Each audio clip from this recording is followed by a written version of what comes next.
Hello guys, আসসালামু আলাইকুম। New blog নিয়ে আসলাম। ঈদ মোবারক সবাইকে জানাই। এখানে আমি চুলায় তেল দিয়েছি, তেজপাতা দিয়েছি। এখানে আমি পেস্ট একটু হালকা করে ভেজে দিয়ে দিলাম আদা রসুন। এখানে দিয়ে দিলাম আমি হলো এলাচ, যেহেতু দারচিনি নাই আমার বোনের বাসায়। তো এখানে চালটা দিয়ে আমি 5 মিনিট ভেজে নিয়ে দিয়ে দিলাম গরম পানি। ফুটে ওঠা মাত্র আমি দিয়ে দিলাম, ফুটে ওঠে না, এখন দিয়ে দিলাম কাঁচামরিচ। এখন আমি মটরশুঁটি দিয়ে দেবো, এটা পয়জিং করা। তো এখানে দিয়ে দিলাম, অনেক বছর পরে রাতা চালের হলো পোলাও খেয়েছি। তো আমি রান্না করে নিলাম, ওখানে দমও দিয়ে দিচ্ছি আমি পোলাওটা। এখানে আমি পেঁয়াজ দিয়েছি, তেজপাতা দিয়েছি, তেল দিয়েছি, একটু ভাজাভাজি করে নিব। এখানে আমি পোলাওটা রান্না করে নিচ্ছি, যেহেতু 2 চুলা রান্না করছি, একটা রাইখা আর একটা নাড়াচাড়া করতে হইতেছে।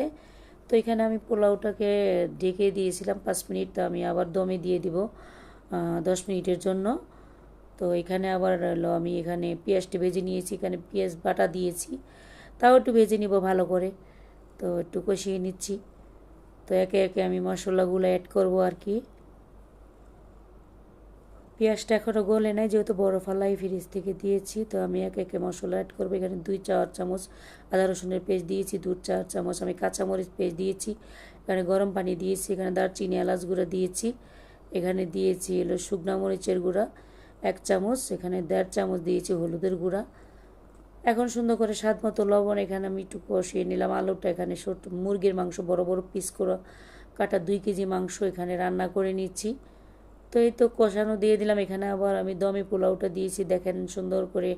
এখন নাড়াচাড়া দিচ্ছি। তো আমাকে যারা ইউটিউব থেকে দেখছেন, আমার ইউটিউব চ্যানেলের নাম নাজমা রান্নাঘর, অবশ্যই ঈদ উপলক্ষে আমার চ্যানেলটাকে সাবস্ক্রাইব করে দিবেন। তো এখানে আমি 6টা ডিম নিয়েছি, সিদ্ধ করে নিচ্ছি। সিদ্ধ করে নিয়ে হলুদের গুঁড়া, মরিচের গুঁড়া, লবণ দিয়ে এখন আমি এটারে ভেজে নিচ্ছি ভালো করে। তো লাল লাল করে ভেজে নিব।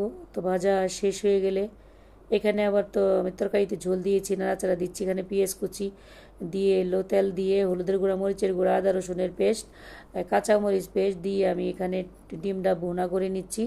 দিয়ে দিলাম পরিমাণ মতো পানি, দিয়ে দিলাম কাঁচামরিচ।